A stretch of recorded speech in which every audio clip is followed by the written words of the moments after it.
जय हिंद साथियों। आप सभी का हार्दिक स्वागत है, हार्दिक अभिनंदन है।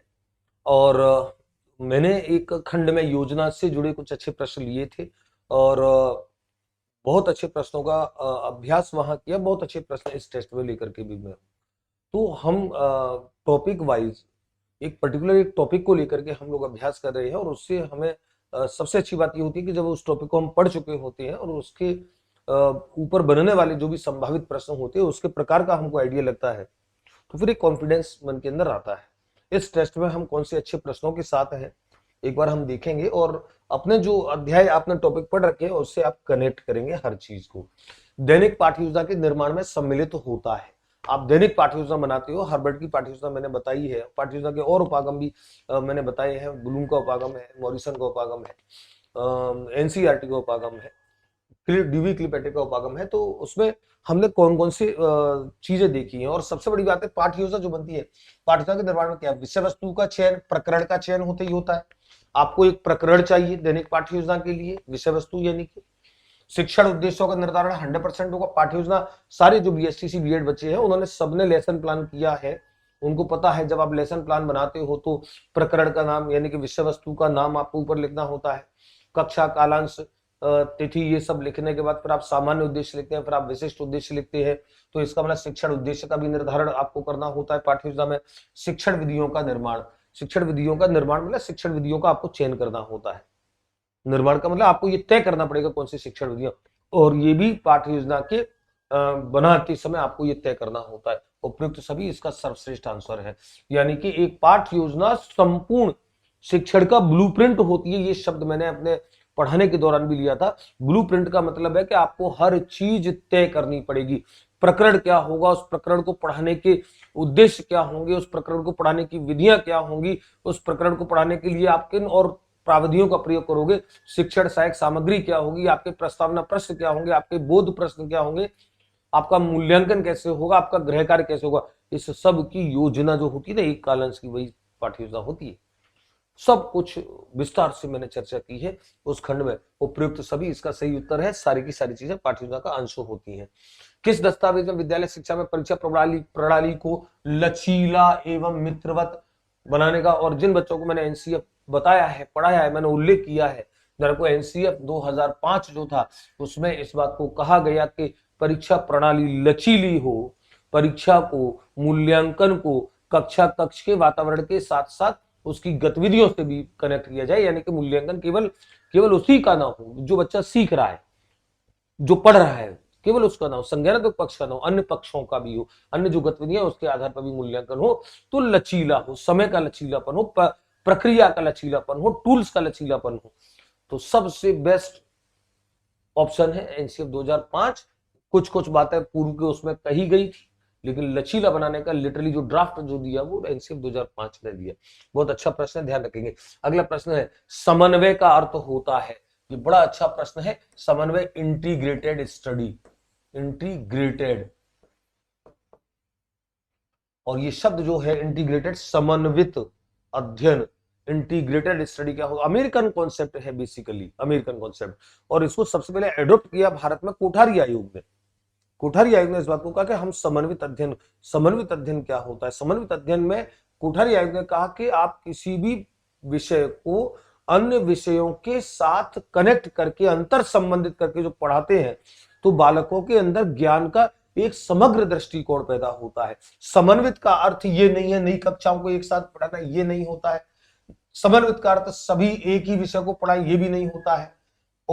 एक विषय का संबंध अन्य विषय से करके पढ़ाना, डंके की चोट पर ढोल बजा करके, ये होता है। यही इंटीग्रेटेड स्टडी है, जब आप एक विषय को अन्य विषयों से संबंधित करके पढ़ाते हो, अंतर संबंधित करके पढ़ाते हो। इसको समवाय का संबंध भी कहते हैं। समवाय, समवाय का संबंध भी इसको बोलते हैं। अंग्रेजी में इसको बोलते हैं कोरिलेशनशिप, कोरिलेशनशिप, और इसी को बोलते हैं हम इंटीग्रेटेड स्टडी। जब आप समन्वित कर देते हो कई सारी विषय वस्तुओं को एक दूसरे में। मैं गणित, मैं हिंदी पढ़ रहा हूं तो मैं बोल रहा हूं कि हिंदी में कहावत है 9 2 11 हो जाना, तो 9 2 11 हो जाना हिंदी का मुहावरा है, लेकिन मैं इस पर गणितीय पदों का प्रयोग कर रहा हूं। आप जब हिंदी पढ़ रहे हैं तो गणित देखे, गणित पढ़ रहे हैं तो सामाजिक देखे, सामाजिक पढ़ देख रहे हैं तो विज्ञान देखे, विज्ञान देख रहे हैं तो सामाजिक या गणित देखे। ये जो कनेक्शन होता है एक विषय का दूसरे विषयों से संबंध, ये कहलाता है समन्वय या समन्वित अध्ययन या इंटीग्रेटेड स्टडी, इंटीग्रेटेड स्टडी। और ये वर्तमान में प्रचलित श्रेष्ठतम अवधारणा राष्ट्रीय शिक्षा नीति 2020 में भी इसको वरीयता दी गई है। अगला प्रश्न, इकाई योजना के प्रवर्तक थे, डंकी की चोट पर सब जानते हैं, इकाई योजना के प्रवर्तक एसी मॉरिसन थे। मॉरिसन को इकाई योजना का प्रवर्तक माना जाता है। अरस्तु, स्किनर, हर्बर्ट अलग अलग संकल्पनाओं से जुड़े हैं, अलग अलग नियमों से जुड़े हैं। अगला प्रश्न है, पाठ योजना का मुख्य बिंदु होता है। पाठ योजना के 5 जो पद है, प्रस्तावना, प्रस्तुतिकरण, तुलना, सामान्यीकरण, अनुप्रयोग। और मैंने जब पढ़ाई है पाठ्य योजना, मैंने कहा कि पूरी पाठ्य योजना में सर्वाधिक जो महत्वपूर्ण पद होता है, सर्वाधिक महत्वपूर्ण पद वो प्रस्तुतिकरण होता है। ध्यान रखिए, प्रस्तावना उसका एक अंग होता है, नियमीकरण यानी कि सामान्यीकरण यानी कि जनरलाइजेशन भी उसका एक अंग होता है। लेकिन सब प्रश्न पूछ रहा है कि मुख्य बिंदु क्या होता है, मुख्य बिंदु प्रस्तुतिकरण होता है। यही पाठ्य योजना का मूल एक सफलता का आधार माना जाता है, प्रस्तुतिकरण। तो जब भी प्रश्न ये पूछा जाएगा कि पाठ्य योजना का प्रमुख अंग होता है या पाठ्य योजना का सर्वाधिक महत्वपूर्ण अंग किसे माना जाता है, आंख बंद करके प्रस्तुतिकरण को आप टिक करेंगे। अगला प्रश्न है, पाठ्य योजना में उद्देश्य कथन महत्वपूर्ण। उद्देश्य कथन जो होता है, जो प्रस्तावना का अंतिम बिंदु होता है, अंतिम कथन होता है प्रस्तावना का, और वो नई जो पाठ्य योजना है, नया जो प्रकरण है, उसका परिचय कराता है। तो बालकों के पूर्व ज्ञान को पाठ के ज्ञान से जोड़ा जाता है, ये तो प्रस्तावना में जोड़ा जाता है। बालकों को मानसिक दृष्टि से पाठ के अनुकूल बनाया जाता है, ये भी प्रस्तावना में बनाया जाता है। बालकों को नवीन पाठ के उद्देश्यों का आभास हो जाता है, यही है नवीन पाठ, नवीन प्रकरण जो है, विषय वस्तु को रोचक ढंग से प्रस्तुत किया जा सकता है। ये सारे के सारे गलत होंगे, सारे के सारे गलत होंगे। ये सब बालकों को नवीन पाठ, नवीन जो प्रकरण है उसके उद्देश्यों का परिचय हो जाता है। उद्देश्य कथन जो होता है, उद्देश्य कथन प्रस्तावना के अंत में दिए जाने वाला कथन होता है, जो नवीन पाठ या नवीन विषय वस्तु से कनेक्ट करता है।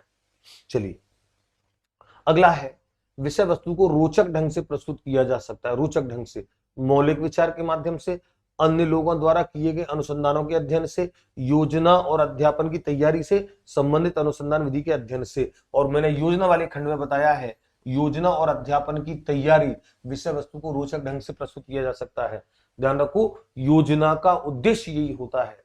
मैंने जब योजना वाला खंड पढ़ाया है सिलेबस में, अपने कोर्स में, तो मैंने वहां योजना के महत्व पे सबसे पहले चर्चा की है।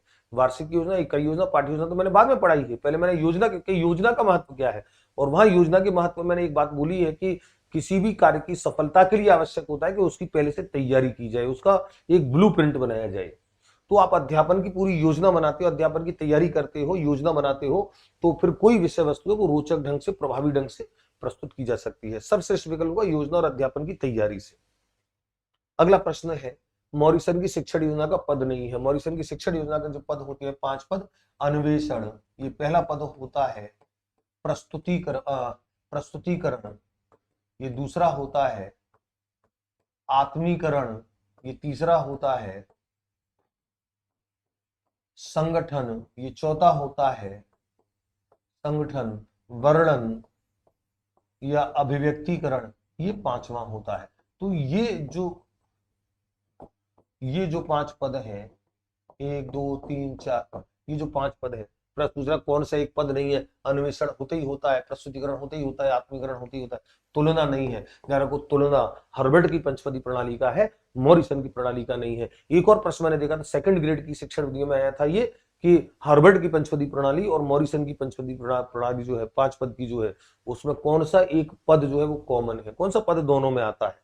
आप देखेंगे इनमें जो 5 पद है, 5 पद में केवल ये वाला जो पद है, ये वाला जो पद है केवल प्रस्तुतिकरण, ये हर्बर्ट की में भी है और मॉरिसन की में भी है। तो कॉमन पद जो प्रस्तुतिकरण है। ये तुलना जो है, तुलना मॉरिसन का नहीं है, तुलना मॉरिसन का नहीं है, तुलना हर्बर्ट की पंचपदी प्रणाली का है। और तीसरा पद है, तीसरा सोपान है हर्बर्ट का। शिक्षण योजना का ब्लूप्रिंट होती है वार्षिक इकाई पाठ्य योजना। मैंने अभी अभी कहा था, एक प्रश्न में भी कहा था, चर्चा में भी कहा, शिक्षण योजना का ब्लूप्रिंट हमेशा पाठ्य योजना होती है। इसी की सफलता पर, पाठ्य योजना की सफलता पर ही शिक्षण की सफलता निर्भर करती है। ध्यान रखिए, बड़ा अच्छा प्रश्न है और ये कई बार परीक्षा में योजना वाले खंड से पूछा जाता रहा है।